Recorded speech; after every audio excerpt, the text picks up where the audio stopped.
Imagine a surgeon who hasn't slept in 31 hours, running from one operating room to the next, checking emails between procedures, proud of how much they're getting done. That is exactly what happens when chronic busyness goes wrong. Except the patient on that table is your own life. You're not falling behind because you're lazy. You're falling behind because you never stop moving long enough to think. Here's what nobody tells you. The most dangerous thing about being busy isn't the burnout. It's that you feel productive while your actual performance quietly collapses.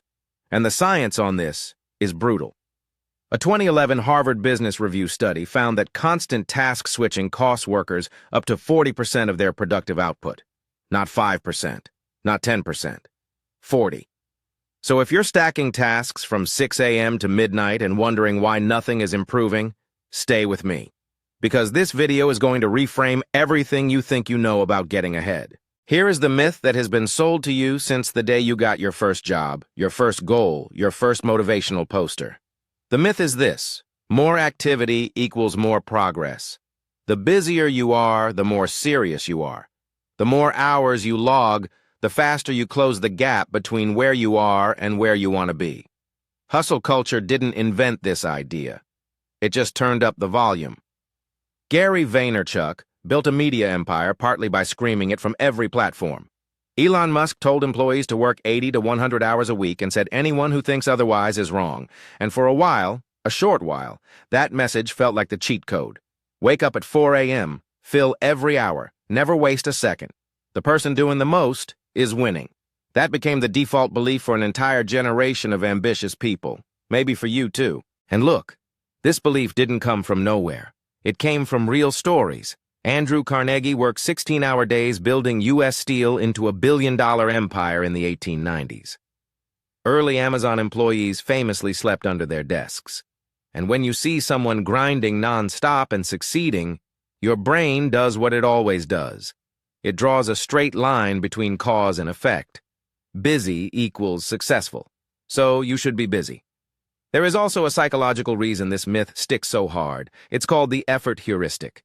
Psychologists at Princeton found in 2011 that humans automatically assume more effort means higher quality output. We are literally wired to believe that working harder is working better. And there's a social layer on top of that. When someone asks how you're doing and you say, "I'm exhausted, I have so much going on," there is a status signal buried in that sentence. Busyness became a badge, a signal of importance. And once something is tied to status, it becomes almost impossible to question. But here's where the story starts to break. If busyness equals performance, then the busiest people on Earth should be the highest performers. Are they? Look at the data on multitasking, the backbone of the busy lifestyle. In 2009, Stanford researcher Clifford Nass published a landmark study. He expected heavy multitaskers to be cognitively superior. They were doing more, processing more, juggling more. He assumed their brains would be sharper. What he found was the opposite. Heavy multitaskers were worse at filtering irrelevant information, worse at switching between tasks efficiently, worse at holding information in working memory. They were outperformed in almost every cognitive metric by people who did less at once. Nass himself admitted he was shocked. He said, and I'm quoting directly, "They're suckers for irrelevancy." Pause on that. The people working the hardest at doing everything simultaneously were the least effective thinkers in the study. That's not a footnote, that's a headline. The evidence doesn't stop at multitasking. Let's go deeper because this is where it gets genuinely uncomfortable. In 2016, researchers at the University of Toronto published findings on what they called time famine, the persistent feeling of having too much to do and not enough time. People in chronic time famine showed measurably reduced creativity, worse decision-making, and significantly lower well-being scores compared to people with the same workload who simply felt less rushed. Same workload, different experience of busyness, different outcomes. Then there's cognitive load theory, developed by educational psychologist John Sweller in 1988. His work showed that when your working memory is overloaded, when you're constantly processing too many inputs, learning stops, retention drops.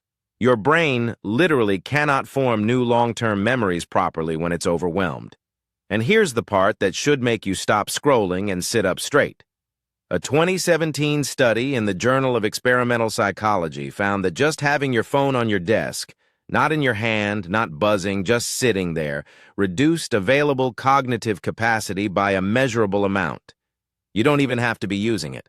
The possibility of distraction alone degrades your thinking. So here is what is actually happening when you stack your schedule to the ceiling and call it productivity.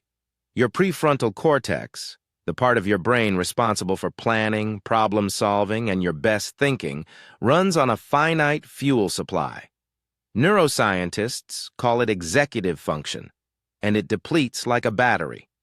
Every decision you make, every task you switch between, every notification you process burns through that fuel. By the time you hit mid-afternoon, having never paused, your prefrontal cortex is running on fumes. And what takes over? The reactive, pattern-driven, survival-oriented parts of your brain.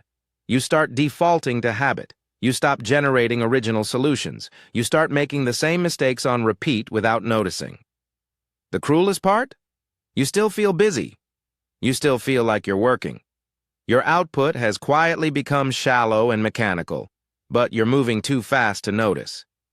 This is called the illusion of productivity, and it is precisely why some of the highest performers in the world, from Jeff Weiner to Bill Gates to Arianna Huffington after her collapse in 2007, have all publicly built deliberate pauses into their days, not as a luxury, as a non-negotiable performance tool.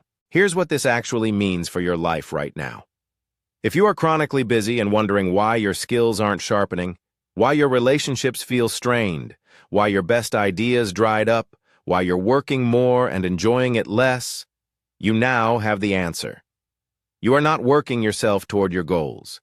You are working yourself away from the cognitive resources required to reach them. The gap you're trying to close by doing more is actually widening because the quality of your thinking is degrading. And the fix is not what hustle culture wants to sell you. It is not a more efficient to-do list. It is not a better productivity app. It is not waking up 30 minutes earlier.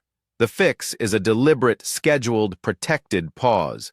Not a vacation, not a weekend, 10 minutes a day where you stop inputting and start processing. This is where I want to be straight with you. And this is also where I want to share something I actually use myself. I've been using the Day One journaling app for about 7 months now as that daily 10-minute pause. Not to track habits or hit streaks, just to sit with 3 questions. What did I actually accomplish today? What thinking did I avoid? What decision am I postponing? 10 minutes, no notifications, no inputs, just your own mind doing the work it was built to do. The link is in the description. I'm not asking you to use it forever. I'm asking you to try 1 week of 10-minute pauses and actually measure whether your focus, your decision quality, and your mood shift, because the data says they will. So here is your one action step for today. Not a list, one thing. Tonight, before you open your phone, before you check what you missed, take 10 minutes and write 3 sentences. 1 sentence about the most important thing you actually finished today. 1 sentence about the biggest decision you're avoiding. 1 sentence about what tomorrow needs from you. Not a list of tasks, 1 true priority. That's it. That is the pause your brain has been starving for. Because remember the surgeon from the beginning of this video, the one running between operating rooms, proud of every hour filled? The reason that image is terrifying isn't the exhaustion. It's the certainty. The absolute confidence that all that movement is the same thing as progress. Don't let that be your story. The most competitive edge you can build in a world of chronically distracted, perpetually busy people is the discipline to stop, to think, to let your best mind catch up to your calendar.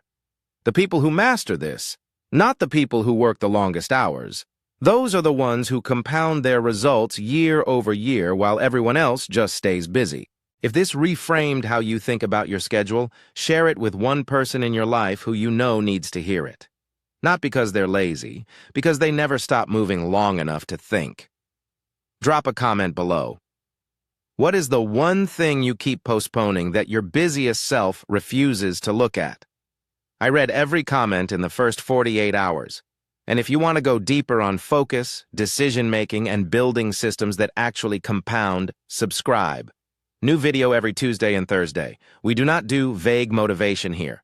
We do research, real strategies, and honest conversations about what it actually takes to improve. See you in the next one. Disclaimer: this video is for educational and motivational purposes only. Results vary. Nothing constitutes professional psychological advice.